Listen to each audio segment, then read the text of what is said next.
Hello fellow cinephiles, 90s Film Guru here.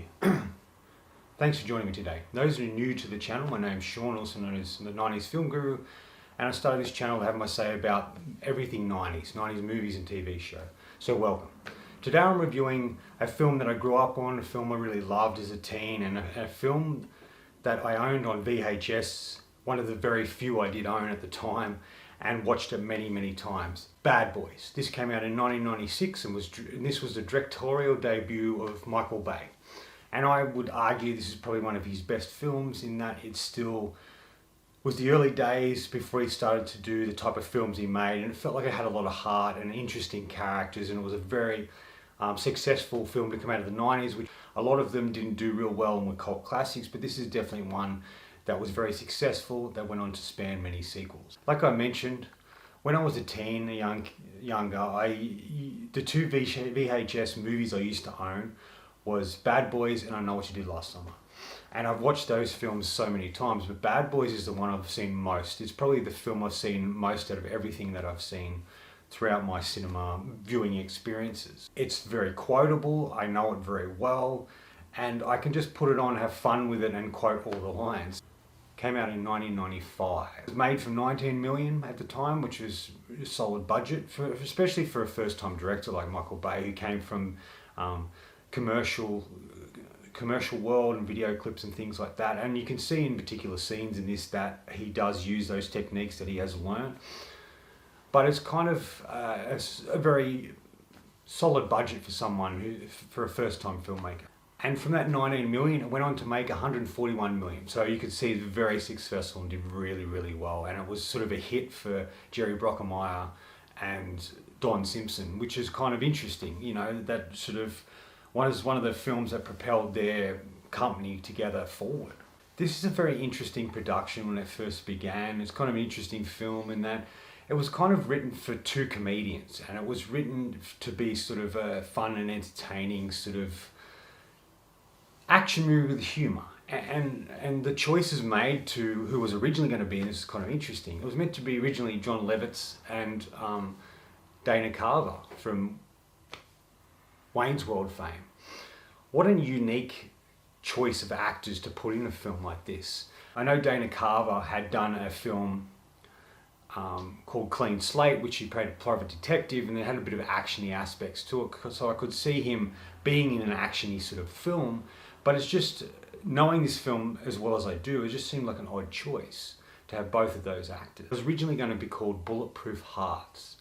Very different film. I don't know if it would have been as successful as Bad Boys ultimately became, but it would have kind of been interesting to check out, I guess. And Arsenio Hall was offered the role of Mike Lowry that Will Smith would ultimately take, and he turned it down, and he said it was the worst mistake he ever made because of how successful that film went on to become. I just don't see Arsenio Hall playing Mike Lowry the way Will Smith did. There's just something about Will Smith that he was very fresh. He'd just come off, he was working on a TV show at that time, Prince of Bel-Air, and he sort of had a youthfulness to him that suited the character, but and he was also trying to break out of that comical aspect and become an action star, and he kind of did in this film. And it was an interesting contrast between his skills and what he was able to accomplish that I just don't think Arsenio Hall could have really provided for this film. But it only went to Martin Lawrence and Will Smith.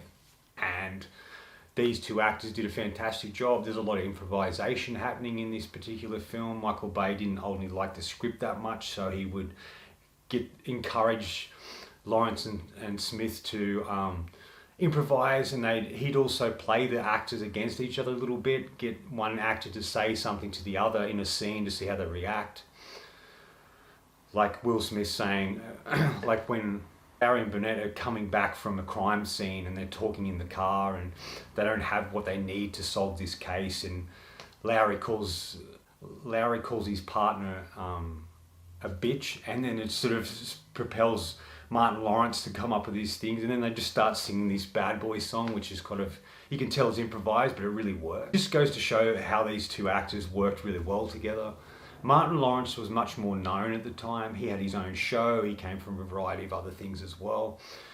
And he was sort of the star, and it was sort of like this stand-up comical performance he gives, where he's the one who gives all the jokes and all the humor, but he can also provide a lot of the action in the sequences he really needed to, which I thought was great. And ultimately that shows how Martin Lawrence and Will Smith were breaking free of what they were doing and trying to do something different, and I think they accomplished it really well in this film. For those who haven't seen this, which I'd be surprised if anyone hasn't, it's about two detectives, Marcus Burnett and Mike Lowry, who are detectives in Miami.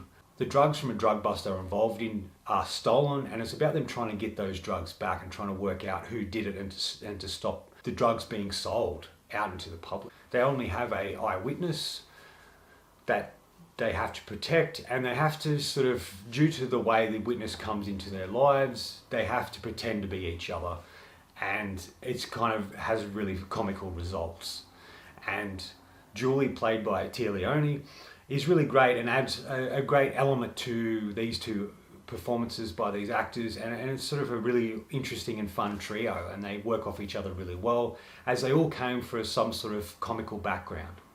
I kind of like that. It has a really good supporting cast, especially with the villain, played by French actor Vicky Cayo, who's a really great villain in it. He kind of feels like a lot of villains that we would see later, and he, being French and the type of actor he is, he brought a lot of stuff that was different to the role, but it wasn't completely original as it felt like other villains we'd seen in action movies, but I think he does elevate it just a tad by who he is as a person. And Joe Pantoliano, I think that's how you say his name, who'd been in a lot of films, Risky Business, he was also in Sopranos and a variety of other films, and he plays the captain here. He's really great as the captain, and he sort of is the one who has to try and rein in his detectives, but he also offers them support. He trusts in their ability to do their jobs, and he stands by them when he knows what needs to be done, which is kind of interesting and a great character within that world that's comical and gets much funny as we go into the other sequels. What makes Captain Howard a fun character too is the way he loses his temper. He tries to stay calm, and you see more of that especially in the second film. But he just kind of loses it so easily, and it's kind of very comical to watch, and I think Joe does a fantastic job in this film. And this, like I mentioned, Tia Leone was really great in it, and this was actually the very first time I'd ever seen her. And this is the film I know her most from. I know she went on to have a very interesting, colourful career and played a variety of very colourful characters. But this is really where I know her from, playing Julie, the photographer friend whose friend is killed. She becomes a witness to that, and it's about how she's trying to bring to justice the people responsible, but also having to try and be protected by these two detectives as well. I think she holds up really great against these two comedians as well, and she holds her own. Yes, she doesn't have a lot of action sequences or moments where she can really go, look at me as a character, but she's funny and interesting. And there is one particular scene in Club Hell that takes place where she's trying to shoot or go after the guy that's responsible, and she pulls a gun. Everything that transpires there is kind of fun and interesting, especially for Martin Lawrence and Will Smith as well, but she sort of has her moment in that sequence, and I like that. Otherwise, she kind of does play a little bit of damsel in distress, but her ability to maneuver within these sequences makes her character very fascinating to watch. I used to watch this film as just pure entertainment. I'd throw it on, quote the lines, and just enjoy certain aspects of the movie. But as I've watched it more and more as I've gotten older, especially with this last viewing, I've really started to see it in a different light. I've started to pick up things I didn't notice before, and I think that could be because of my age and getting older, and knowing this film so well, that I started to look at particular sequences and things that I missed, I guess, or didn't truly take much notice of because of how it was just pure entertainment for me. Like the fact that, I've mentioned a couple of times, but the fact that Michael Bay did a fantastic job with this. Coming off doing commercials and video clips and coming into this sort of world and providing this really wonderful film that's beautifully shot and entertaining. I love the colours. I love all the choices that are made with him as a filmmaker. And there is only one particular sequence that feels a lot like his commercial, experience, and that's the scene in Club Hell. When the Lowry and Burnett first go into the club, there's music blasting, the particular colours, there's half-naked women dancing, and there's slow motion used in this, and it just feels like it's a video clip. And that's the only scene in the movie that feels like that, where he uses his slow motion and you know, trying to slow motion capture beautiful women doing sexy things and action moments, but the rest of the film feels different, and I kind of like that. And like I mentioned, I felt that because Michael Bay was his first film, he didn't have all those techniques he would later use, except for the slow motion. And it just felt like a fresh face into the action world that would ultimately get lost along the way, but he would also do some great films such as The Rock, which is a really great film that he did after this. And it sort of shows his skill at handling these big projects, but delivering really entertaining and fun movies that are successful. And the other thing I did notice this time around is this is pretty much a traditional action film. You've got your two lead detectives, something happens, they've got to get to the bottom of it. They go up against some sort of villain, usually a crime boss or a cartel runner, or in this case, a drug dealer, and they have to sort of fight against this bad guy and stop them in the end. And that's kind of what the film has. I think it is very traditional, but like I said, it's what Michael Bay does with it that elevates it just a tad to something much more than just a straight up traditional action film, even though that's kind of what it is at the heart. And I think this is something he lost along the way when he got into much bigger films that are just really ultimately about explosions. The film has a lot of really great action sequences in it that really make this film pop and stand out, like especially this shootout sequence in Club Hell. I know I keep going back to it, but that's where this big sequence takes place, where Martin Lawrence's character Marcus and Will Smith's character Mike go to this club to find this particular guy that might be involved in what's transpired with the drugs being stolen.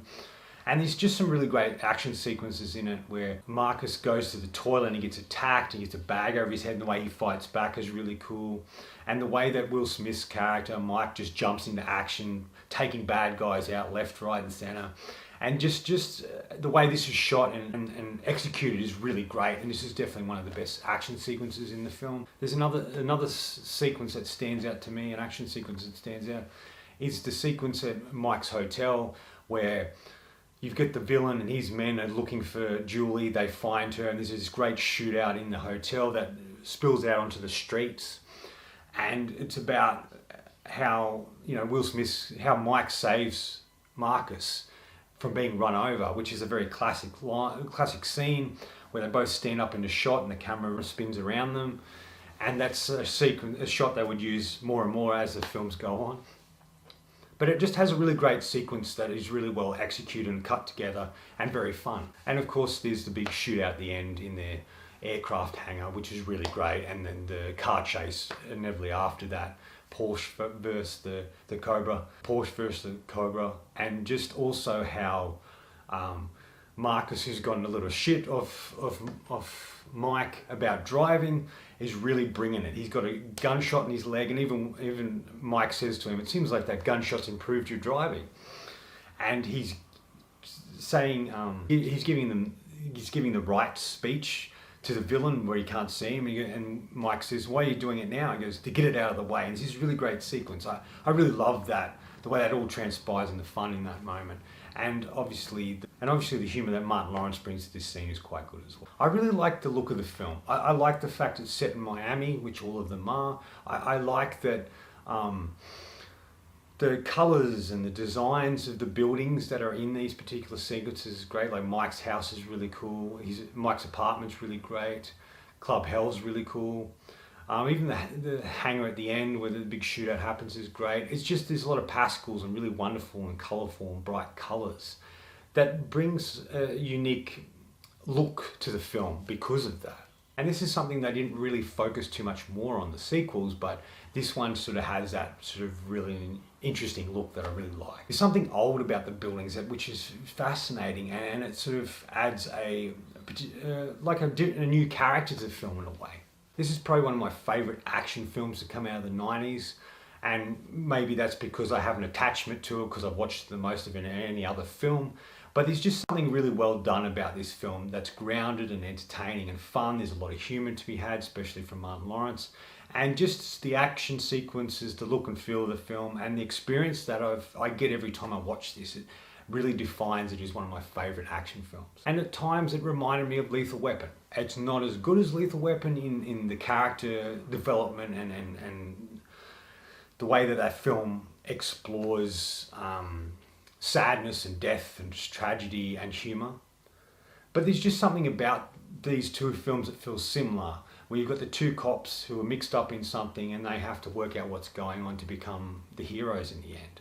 And just the banter between them. And you can really see that Lethal Weapon was probably a springboard or something that inspired them to make this film and to write these characters the way they did. In the end, this is a highly entertaining film that I've always loved and enjoyed, and I'm sure there's many people out there who enjoy it as much as I do. It keeps you engaged all the way through to the action-packed conclusion that, like I mentioned, happens in the aircraft hangar.